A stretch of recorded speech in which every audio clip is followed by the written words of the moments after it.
Anne and Mike from honeytrek.com, and we've been traveling for nearly 3 months in Africa and wrapping up our time here before we head to Asia, and been looking for that perfect place to catch up, reflect, get a ton of writing done, and we thought Lamu in Kenya would be the perfect place.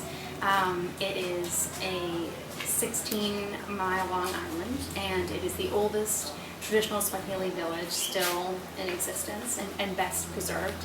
And we had where it's a place where the streets are narrow and there are no cars. Everything is done by donkey or by foot. And it's truly inspirational. And we actually found an artist to rent an apartment through, and she happens to be an American from Hollywood who was a world traveler, has been around the world, and it's just all the synergies feel just amazing being in her space, and we wanted to show you around. The doors throughout Lamu are incredible, all the wood carvings, they're like this or more ornate. This building is over 200 years old. Actually, this village has been in inhabitants for over 700, but this is one of the best preserved, still within its style.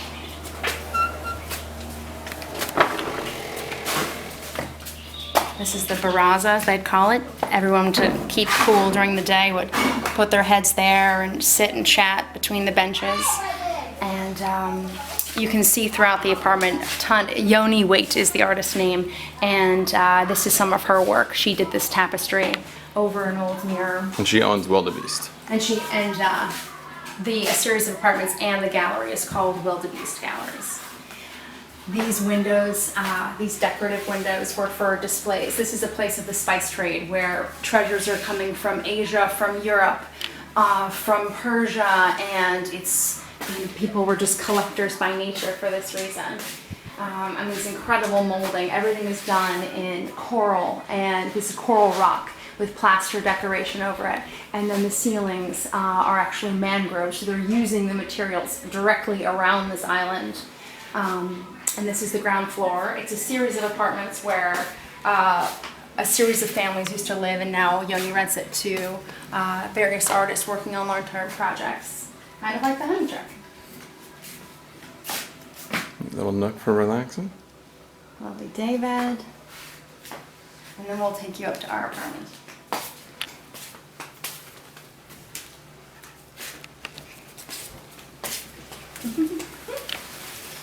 Secret garden. Gotta keep trim if you want to stay here.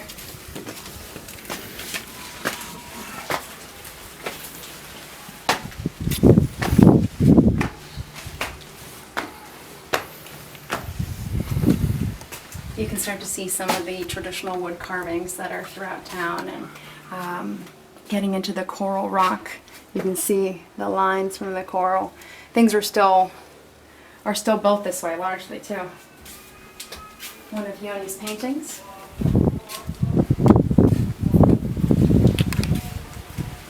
You can start to see the coral in bigger pieces there. In a traditional conga, the women actually wear these. They have these little sayings in Swahili, and you see men wearing congas and women wearing the kikois as like a standard in daily dress.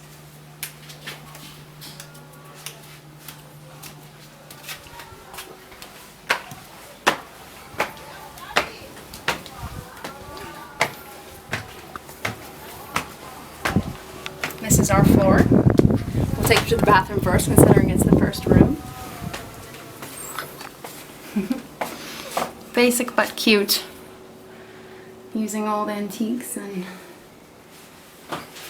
antique mirror. Little soap holder over there, yeah. And the wooden toilet seat. Had to show that one.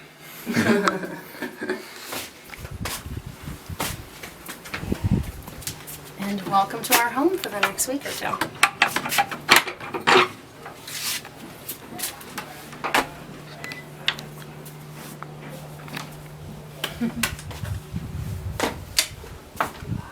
I love this space.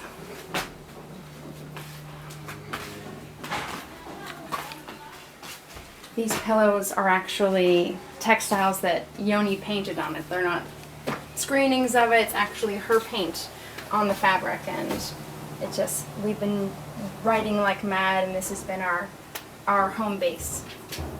Really inspiring, looking out at the bougainvillea on all sides. Bougainvillea blowing into the room.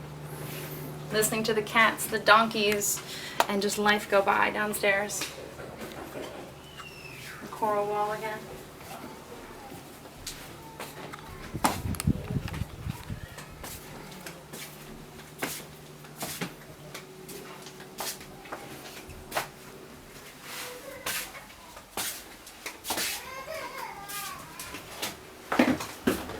And after traveling so long, nothing feels better than cooking for yourself. So we've been buying fresh fish at the market, and tonight we're actually learning how to make coconut rice from the gentleman who runs the building. To make coconut rice, it is you have to grate coconut on this like sit-down grater, so it'll be really neat to learn. And some ugali. And some ugali.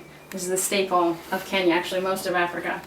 A mealy meal rice, or a flour ball.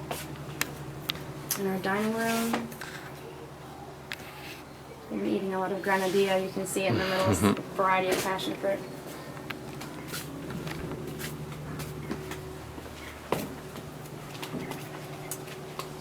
And the apartment building is not full right now. So we are lucky enough, actually, hold on, I have to stop. Yoni's just painting on the dressers, and it's just, there are touches of this woman that I need to meet everywhere. And it really is an inspiring place. These fabrics, these are hers, and I'm not sure if this is her painting. She also collects a lot of the works of the people who go through her workshop. But now we'll take you to the rooftop, which is ours for the time being.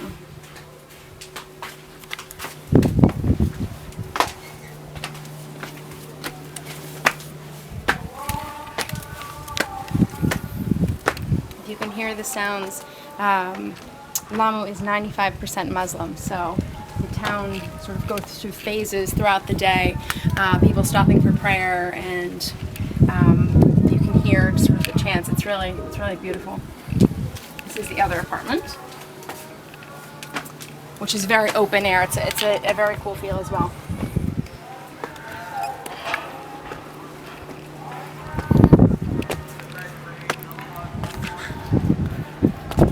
There's the fort and Shella Beach out in the distance, next to the sand dunes. And Manda Island on the other side. Yeah. And you see all the thatch roof houses using the palm to make the roofs. This is the traditional style.